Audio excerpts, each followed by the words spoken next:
everyone, Pepe here with an interview with us. Today we have a special guest named Stephanie. Stephanie, tell us about yourself. Hi, Peyton. Thank you for having me. I'm a junior at Arizona State University studying the principles of agribusiness management this semester. What do you want to talk about today, Stephanie? I would like to tell you about the 4 principles of organizational design. First, you want to keep it simple. Have enough managers to get the mission done. Don't be top heavy. Second, you want to give critical tasks to your management team without too many restraints. Urge your team to make sacrifices instead of cutting corners. Third, keep your support staff small. These are necessary, but not involved in the critical tasks. Fourth, we're keeping with the small, like I said. Have small teams to give all employees opportunities to be a big player in the organizational missions. There are a few ways to organize an organization or, well, a business. First is by the function. What do I mean by that? There are different sections or departments that are created that focus on things like purchases, advertising, manufacturing, storage, inventory, and the money. Each section will specialize in one of these things. Sometimes we can combine two, but remember, we want to keep it small as to really do a good job in that area. Second, we can organize by the product. So the individual product has a team that has all the specialists do advertisements, inventory, etc. This operation is a little smaller and more specialized. The third is by geographical area. This means that a team handles a specific location. So a big company like McDonald's has many stores throughout the world.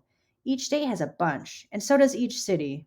There's usually a general manager that is over a whole city and has a team that tends to that city and reports to the big corporation.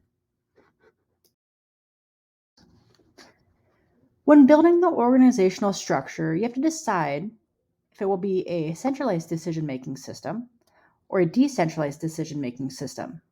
What does that mean, you ask? Centralized decision making system is where the decisions are made by top bosses or owners in the company. They are involved in the decisions no matter how big or how small. Decentralized decision making system is a regular or smaller decisions that are made at lower levels in the organization or company. The first line supervisors or midline supervisors or managers have the authority to make these decisions. Where are these decisions best made? Who needs to make them? Who or what does it affect? Those are just some of the questions that can help you when deciding where in the management team that needs to make the decisions in question.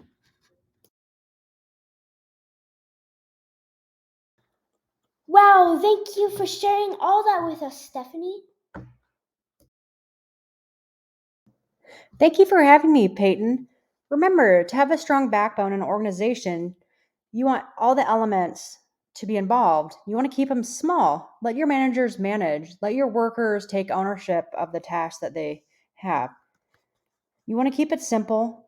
Don't overtask, but definitely don't undertask. This will lead to loss in the core values and the purposes of the company. And remember, you have to decide how you want to organize the business organization. Is it by function? Is it by the product or geographical area? Well, that depends on whether or not the company's large or small. If it's a smaller company, maybe go with by the function. Larger, possibly. Thanks again, Peyton, for having me.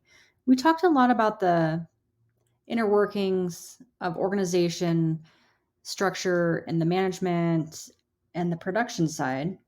Just remember, what you're doing is for your customer. You need to tailor to them their needs and wants.